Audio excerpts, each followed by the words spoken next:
Commander Zix, 4471, stood before the massive crystalline structure that had puzzled the Galactic Council for over 3 centuries. The Nexus Core, a remnant of the ancient predecessor civilization, hummed with dying energy, its once brilliant azure glow now reduced to intermittent flickers. Around him, the greatest minds of 17 different species had gathered, their various appendages, tentacles, and sensory organs focused on the deteriorating artifact. "The quantum matrices are collapsing," announced Dr. Veiltar, her chitinous exoskeleton clicking as she adjusted her scanning equipment. The insectoid scientist's compound eyes reflected the core's fading light. "At current decay rates, we have perhaps 47 standard hours before complete system failure." The implications were catastrophic.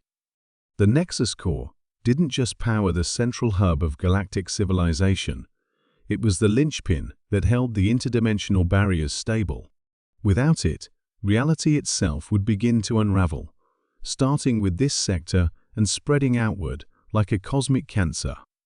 "Have we exhausted all conventional repair protocols?" Zix 4471 asked, though he already knew the answer.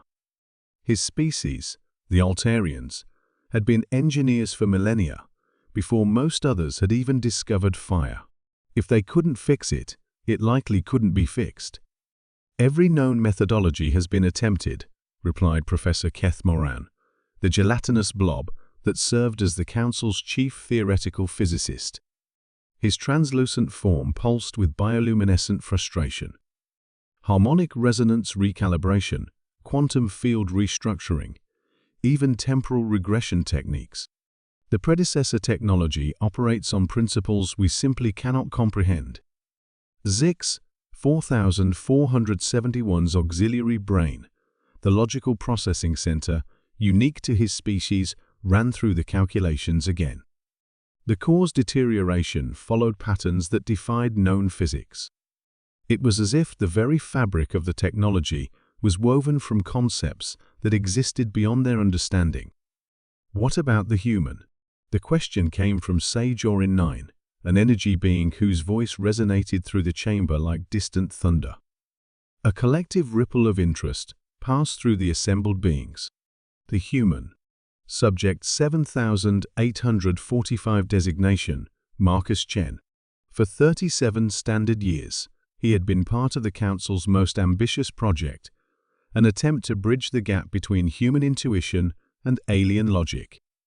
Humans were still a relatively new addition to the galactic community, having achieved faster than light travel only a century ago.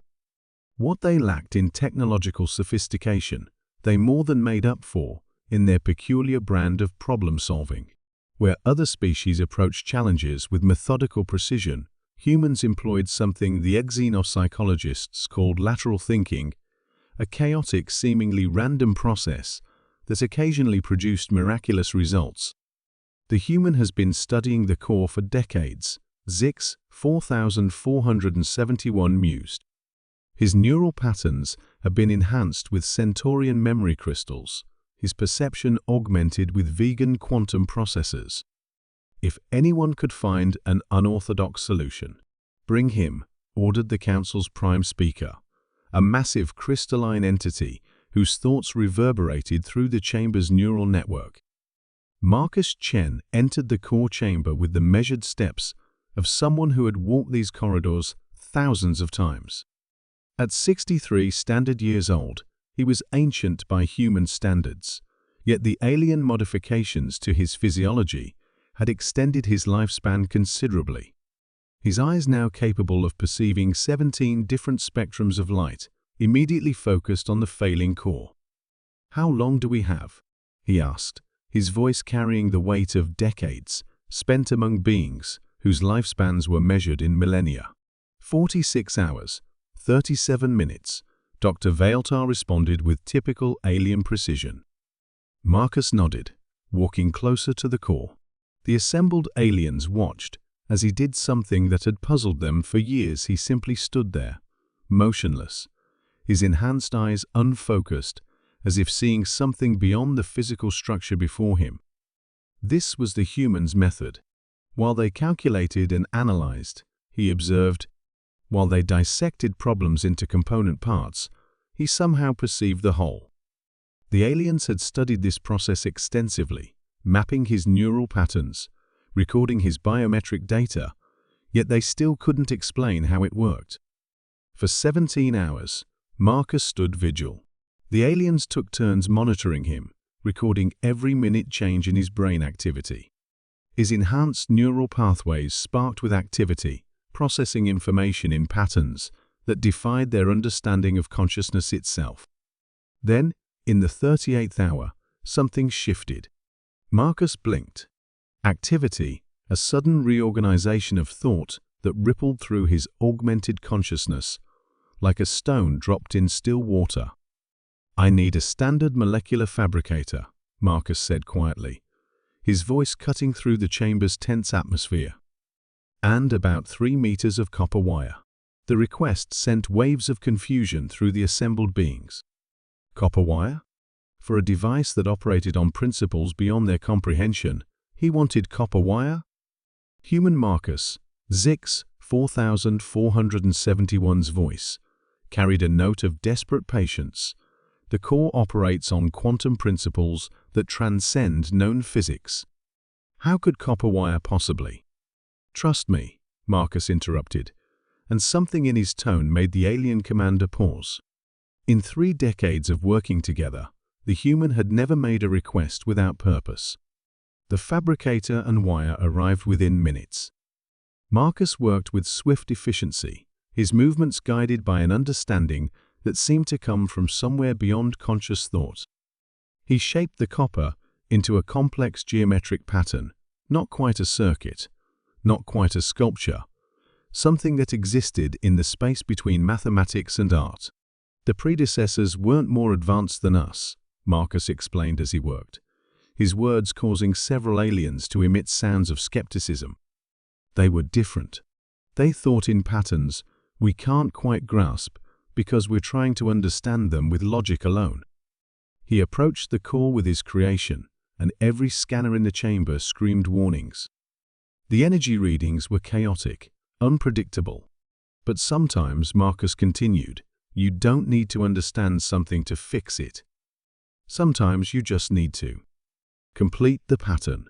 He pressed the copper configuration against the core's surface. Reality held its breath. Then, like sunrise after endless night, the core blazed back to life. Not just its former strength, but brighter than it had shone in centuries. The quantum matrices stabilized, the dimensional barriers reinforced themselves, and throughout the galaxy, beings looked up to see stars that had been flickering return to steady brilliance. In the shocked silence that followed, Marcus Chen sat down heavily, suddenly looking every one of his 63 years. "How?" whispered Dr. Veltar. Marcus smiled, that peculiarly human expression that had puzzled aliens for generations. "I blinked," he said simply. "Sometimes, that's all it takes, a moment of not thinking, of just seeing." The aliens would spend the next century trying to understand what had happened in that chamber. They would analyze the copper pattern from every conceivable angle, map its geometric properties, and attempt to reverse engineer its function. They would never succeed, because some solutions, they would eventually learn, couldn't be calculated or computed. They could only be glimpsed in the space between thoughts, in the pause between breaths, in the instant when a human blinks and sees not what is, but what could be. And in that moment of pure intuition, Marcus Chen had done what all their combined knowledge could not. He had listened to the universe itself and heard what it was trying to say.